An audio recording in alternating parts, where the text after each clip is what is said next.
So how do you actually be a good person in a world that, let's face it, often feels unfair? It's a question we all wrestle with, right? In this explainer, we're going to dive deep into the psychology behind our moral choices. We're moving past the simple do's and don'ts to really understand the messy, internal conflicts that are driving us. Let's just make this personal for a second. Think about that feeling. You know you need to protect your time, your energy, whatever it is, so you say no. And then boom, this wave of guilt just washes over you. You start thinking, was that selfish? It's such a common and honestly an awful feeling. Or, hey, what about this one? You're in a meeting, maybe you're with family or friends, and you just know something isn't right. You have something important to say, a truth that needs to be heard. But you stay quiet. And then later, that silence just eats you up inside. So why do we do that? And here is the absolute core of it all. Being good isn't our default setting. It's not like you're just born that way. It's this series of really complex internal negotiations we are constantly making. So this isn't going to be a moral lecture. Think of it more like we're popping the hood to look at the psychological engine that drives our choices. Okay, so let's get into the first major trap our minds fall into all the time. We tend to see the world through this very narrow black and white lens, you know? Like you're either selfish or you're a martyr. There's just no room for anything in between.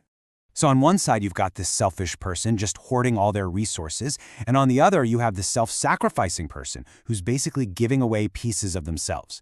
But you know what? Psychology tells us this is a totally false choice. It's a trap, and it keeps us from finding a healthy, emotionally mature way to exist in the world. The way out of that trap is the boundary. And let's be really clear about what a boundary is. It is not a wall you build to keep people out. It's not about being aggressive or cold or mean. It's simply a form of self-awareness. It's knowing where you end and where another person begins. That's it. So why is this so hard for so many of us? Well, it often goes all the way back to something called learned self-abandonment. See, if you grow up in a home where love felt conditional, where you learned, I'm only good and lovable if I don't cause any trouble, you literally learn to abandon your own needs to please other people. And in adulthood, that pattern just keeps going, building this deep inner resentment that, believe me, will always find a way out. Now for our second trap, which actually builds right on top of the first one, the psychology of silence.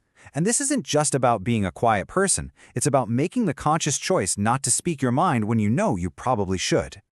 There's a term for this. It's called avoidant coping. And here is the absolute crucial part. Our brains are not primarily wired to seek the truth. They're wired to seek safety. From a survival standpoint, conflict is a huge social risk. I mean, getting kicked out of the tribe used to be a death sentence, and that ancient wiring is still humming away inside us today. And this is pretty much the internal monologue of that safety system. Before you even get a chance to open your mouth, your brain is running this checklist. Wait, what if they reject me? What if I stand out from the group? What if they think I'm a bad person for saying this? This isn't logic. It's a deep, primal fear of social danger. And this is the devastating long-term cost of that silence. It's not just about what happens in that one moment. Every single time you swallow your words, you are training your own brain. You're hammering home the belief that your thoughts, your feelings, your very self just don't matter. And over time, that leads to a state of learned helplessness. So how in the world do we break this cycle? We do it by totally reframing what courage even is. It's not about being some fearless hero who never feels anxiety. Real moral courage is feeling that fear, the racing heart, the worried thoughts, all of it, and choosing to act anyway because your values demand it. It's an act of will, not some innate character trait. Okay, let's look at the third big psychological hurdle, our subtle, almost invisible habit of sidestepping responsibility. And it's way more complicated than just being lazy or not caring. We've all heard of the bystander effect, right? The more people are around, the easier it is to think, someone else will handle it. But let's go a layer deeper than that and look at the personal psychology that's really driving this behavior. You see, the real fear isn't about the task itself. It's about our identity. To take responsibility for something means you might fail. You might make a mistake. And for so many of us, making a mistake feels like a direct threat to our self-image as a good or competent person. So we choose to do nothing, all to protect our own ego. So the way forward is to actually adopt the language of psychological strength. Just look at these three statements. They don't represent weakness at all. They represent incredible integrity and self-acceptance. You know, the people who can say this stuff out loud, those are the people we trust because they don't run from reality. They face it head on. This leads us perfectly into our fourth section. We've talked about the traps that make us lose respect for ourselves. So, how do we earn it from other people? Turns out there are a lot of myths about this. Here's the thing about respect. It's not earned by being a people pleaser, and it's not earned by being intimidating or tough either. Both of those are just strategies. True, lasting respect is a byproduct of something else entirely, and that is consistency. And that consistency has a name: integrity. It's simply when what you say and what you do line up. It's when your behavior in private matches your behavior in public. Our brains are these unbelievably powerful pattern recognition machines, and they are masters at detecting when someone's words and actions don't match. And this really reveals a huge paradox. We spend so much energy trying to look perfect, but nobody actually respects perfection, because deep down, nobody believes it's real. What people connect with, what they truly deeply respect, is the honesty of someone who is authentic, flaws and all. Okay, so let's bring all of this together now.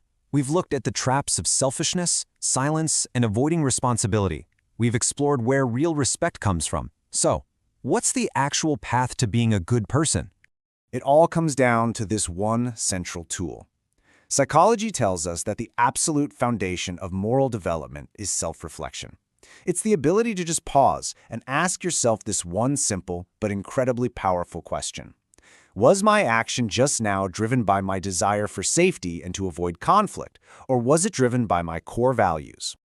And this, right here, is maybe the most important takeaway from this entire explainer.